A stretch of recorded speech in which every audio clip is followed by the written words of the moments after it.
If you want an easier way to burn calories and lose weight, a way that's actually gentle on your body and fun, say less. I got you. So you've been hearing about Zone 2 training, Zone 2 cardio for fat loss, and you want to know more. Or maybe you're someone like me who literally was brainwashed for the last 2 decades that the only way to get a great cardio workout was if it was high intensity, HIIT training, beat your body up, crawl out the door, burn a bajillion calories kind of workout. For some of us, the idea of Zone 2 cardio is almost too good to believe. How could something that's easier and gentler on your body, something that's actually fun and enjoyable to do, how could that possibly be better for you in terms of fat loss? Or maybe you're totally down with the idea of Zone 2 training, but all of the experts that you've listened to make it so complicated. Well, today in this episode, I'm going to break it all down for you in the most simplistic of terms. I'm also going to help you understand what is the ideal protocol, how to evaluate which cardiovascular workouts are best when it comes to burning fat. Hey, welcome to the show. My name is Chalene Johnson. You are listening to or watching The Chalene Show. And I just want to apologize. I'm getting over a little bit of laryngitis, so the voice is a little raspier, a little sexier than usual. Thank you for your patience. But before we get into the heart of the matter, no pun intended, can we just talk a minute about how some of these, and I love them, and I watch all of their YouTube episodes, I listen to their podcasts, but some of these doctors and researchers, no matter how cute they are, I still have a hard time really understanding what it is I'm listening to. Like, I really think sometimes the biohacking community and the researchers and scientists, they can drive us crazy and make us believe that things are far more complicated than they need to be. And it can drive you bonkers. Like, it's almost a form of orthorexia when you're so consumed with doing things perfectly and which experts' advice you're following. And at the end of the day, and this is just my, bossy older sister advice to you, is we can't be so worried about like splitting the hairs and the minute details, because I read the questions and comments under a lot of these videos, these podcast episodes, and the things that people are worried about have got to be causing them stress. They're worried about the minutia. Like, just look at the big picture. Have you guys seen the documentary yet? I think it's called Live for 100 Years. It's about the blue zones in the world where there are these collections of centurions, people who live to be 100 years old. And the one thing that I took away from it is like, yeah, none of these people are so worried about like, what time do I eat and how many minutes should I be intermittent fasting for? And can you tell me exactly how much MCT oil in comparison to like some of the stuff, like when you should work out and how many, like all of the little details.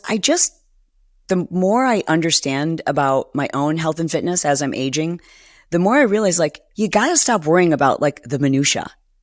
Just focus on big picture, focus on reducing your stress. And I personally find that there are so many people who are so wrapped up in getting it perfect that they don't realize how stressed they are. Now, chances are you've heard about HIIT training, high intensity interval training, and you've likely been told by experts such as myself that when you're doing high intensity interval training, meaning you're taking your heart rate up into the maximum thresholds, like if we're talking about rate of perceived exertion, the highest rate. If we're talking about zones of cardio, we're talking about zone 4 and 5, and doing intermittent bouts where you're maybe doing like 1 minute of intensity in the zone 4 or zone 5 range, and then maybe 30 seconds of active rest.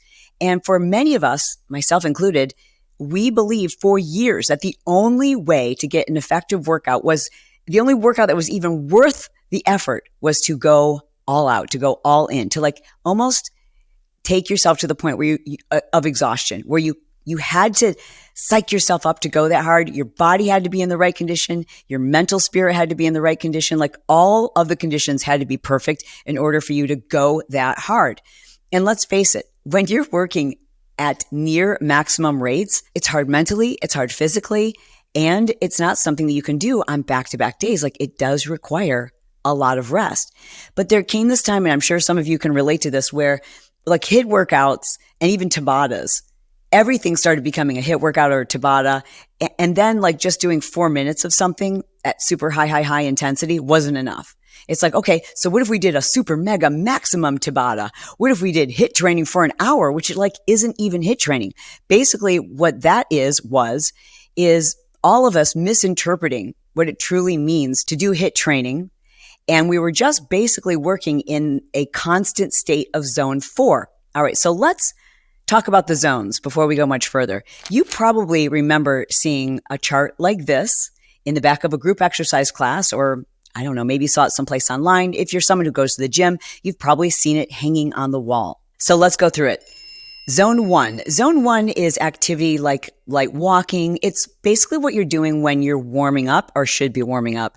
Although when I think about the warm-ups that we did for Turbo Fire and Turbo Kick, those weren't zone 1. Those were probably more like we were probably already in zone 3.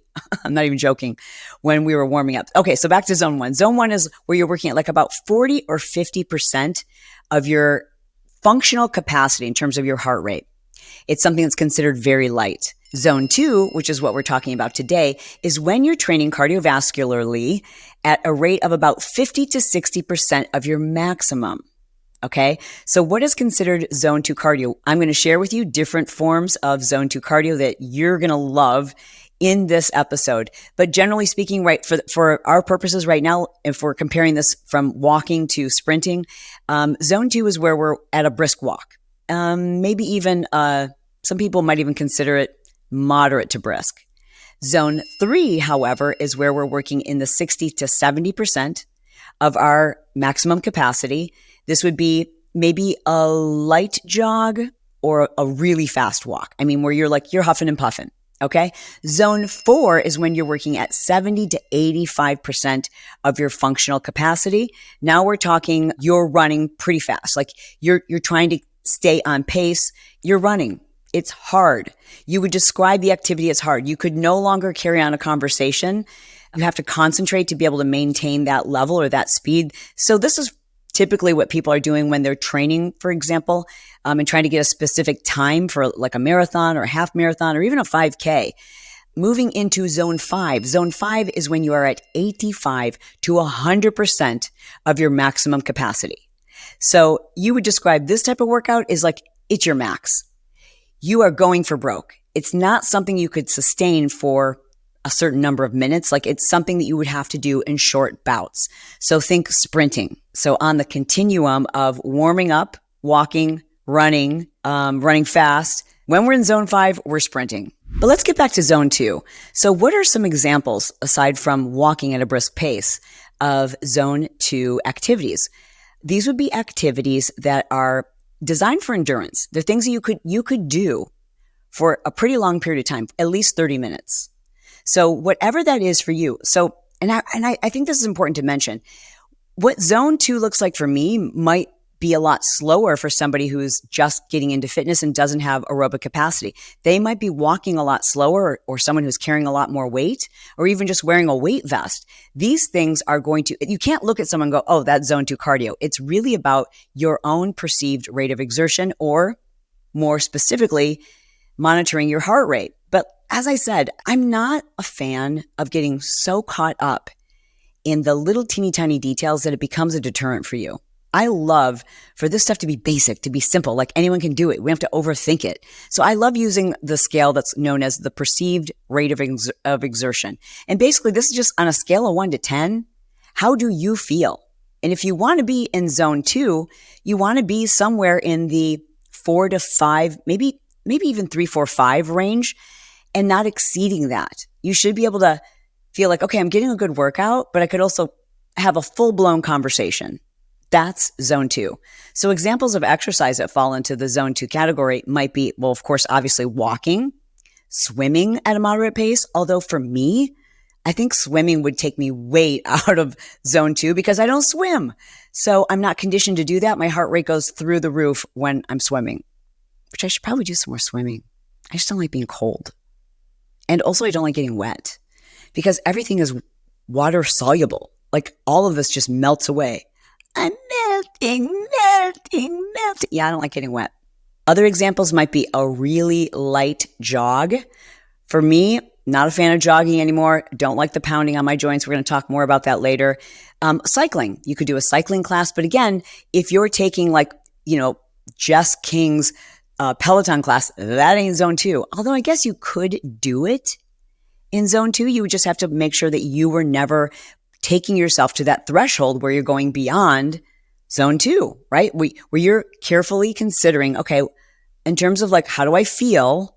Am I under a 5? Rowing is another example of zone 2 cardio. Plyo is a wonderful form of zone 2 cardio. Rollerblading, kayaking at a moderate pace, even doing some stand-up paddleboarding. But why is it longevity experts are suggesting that in order to live longer and to improve your overall health and fitness, to improve your mitochondrial strength, in order to burn more fat, why is it experts are suggesting zone 2 cardio? Number 1, to build a solid aerobic base. Researchers have shown that zone 2 training is beneficial for improving the volume of oxygen that your muscles can utilize while you're training. So in other words, doing zone 2 cardio is kind of like giving your muscles a major tune-up. Oh, and by the way, below this episode, I will place links to each one of the studies, the scientific PubMed sources that I'm referring to when I'm sharing with you these studies and the results that are so remarkable, especially for those of us who are like, oh, I thought I had to kill myself doing cardio in order to get incredible results. So let's talk about the fat burning effect. Studies have shown that when you're in zone 2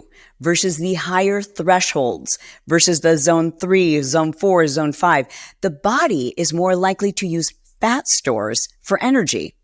The body uses both fat stores and glucose or carbohydrates. You'll hear some people refer to it in that way, and converts that to ATP, adenosine triphosphate.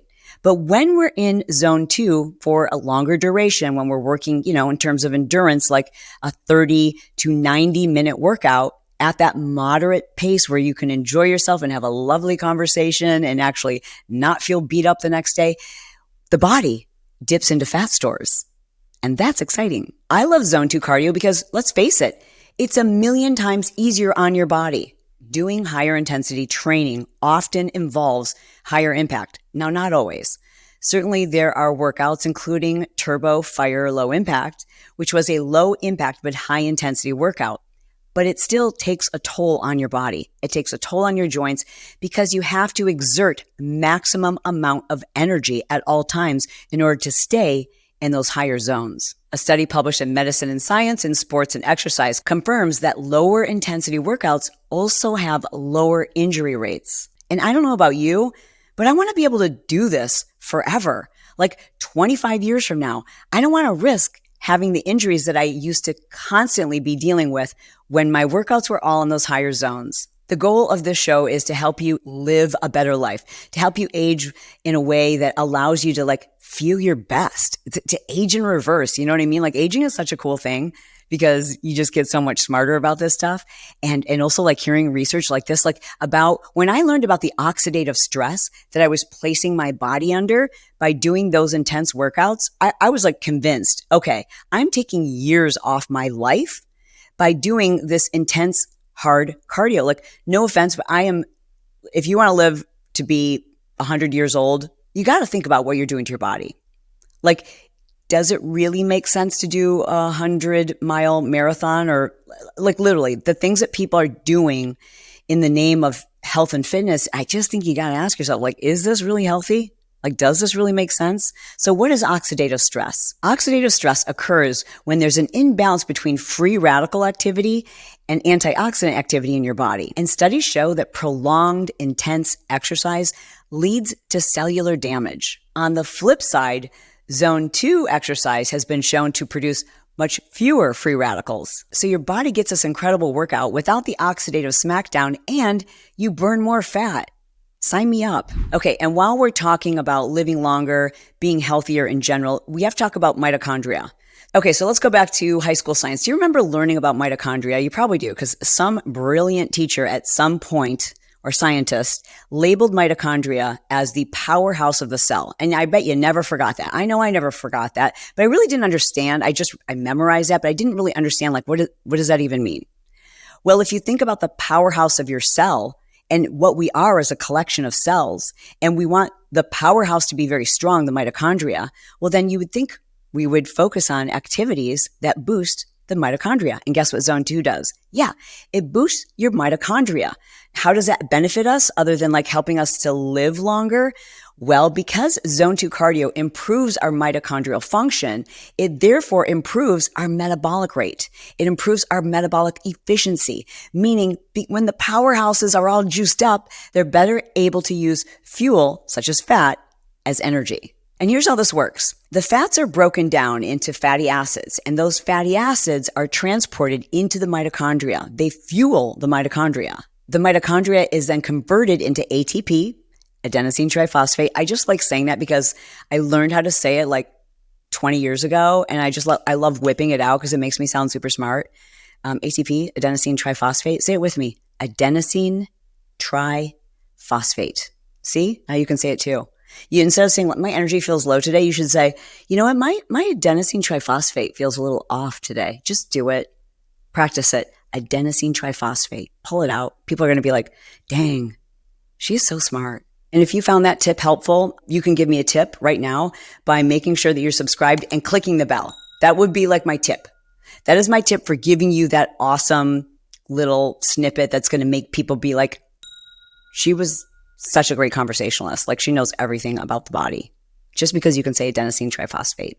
It's that easy. Anyways, the mitochondria is converted into ATP, and it's a process called beta oxidation. You don't need to remember any of that. Just remember how to say adenosine triphosphate. The main thing you need to understand is that the more mitochondria you have, and the better functioning your mitochondria, the better your metabolism functions, the better everything functions. Listen, I'm not here to talk you out of if you love doing marathons, if you love running, if you love sprinting, if you love your HIIT workouts, continue doing it. I want you to do what makes you happy because your mental health has a huge impact on your stress. So if running is like your meditation, if it's your soulmate, if it brings you so much joy, if it actually doesn't hurt your body, I think some people are literally built to run. This girl is not. I'm built to walk. I just enjoy it. It makes me happy. So I want you to also remember that when you're looking at your exercise routine, the best workout is the one that you actually enjoy. It's not the one that's going to give you even the best results because at the end of the day, your mental health has a huge impact on your physical health. Now, let me break down what researchers say is the ideal protocol for zone 2 training. Let's start first with number of days. Researchers suggest anywhere from 3 to 5 days per week. Now, and the reason why this is important is because zone 2 training in terms of duration is typically 30 to 90 minutes. So how many hours per week do you have set aside for exercise? In my personal opinion, not just my personal opinion, in most professionals' opinions, when it comes to your longevity, your body fat, your vitality, and the results you want to get, including fat loss, you've got to split that between strength training and zone 2 cardio. And on occasion, you can even throw in some higher zone training if that floats your boat.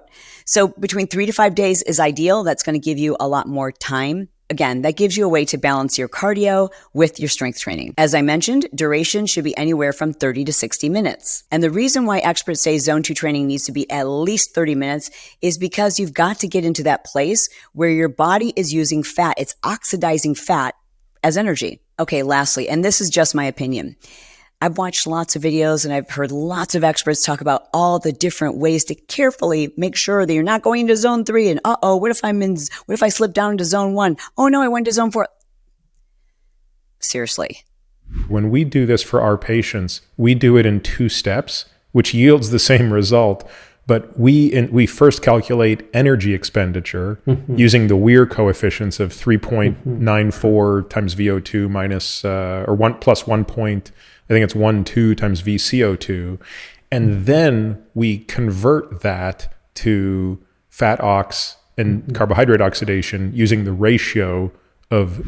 Sometimes these experts can complicate something as basic as breathing and make you feel like you're doing it wrong. Just enjoy yourself. Go get a great cardio workout. I love doing this with a friend. I love doing this with my husband. I mean, when we take a long walk together, we have deep conversations. Recently, I got to, when we were in New York City, meet up with one of our team members who's virtual. Like I never met her in person, even though she's been working with us for, I think, a couple of years now. And what we did for that first meeting in person was we went for a walk. It was awesome because we had conversations that there's no way we would have talked about those things if we were just like sitting across from each other drinking a cup of coffee. So I love Zone 2 cardio because it allows me to connect with people who I love. I love going on a walk with my husband or a friend or even a coworker. The bottom line is this: Zone 2 cardio is legit.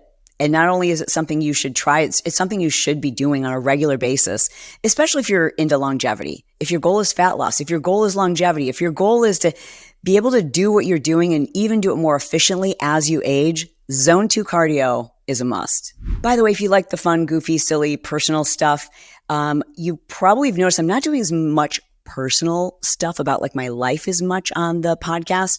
And that's just, I'm responding to what the audience wants. But I know that there's a small percentage of you who are like, yeah, I want to hang out. I want to hear you drop the F-bomb. I want to hear your opinion on things. I want to hear you laughing and telling us stories that you're not telling us on the regular podcast.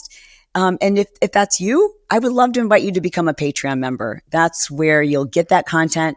It's $5 a month. We have 2 levels. Like there's a $5 level and then there's a level that we call the Vault.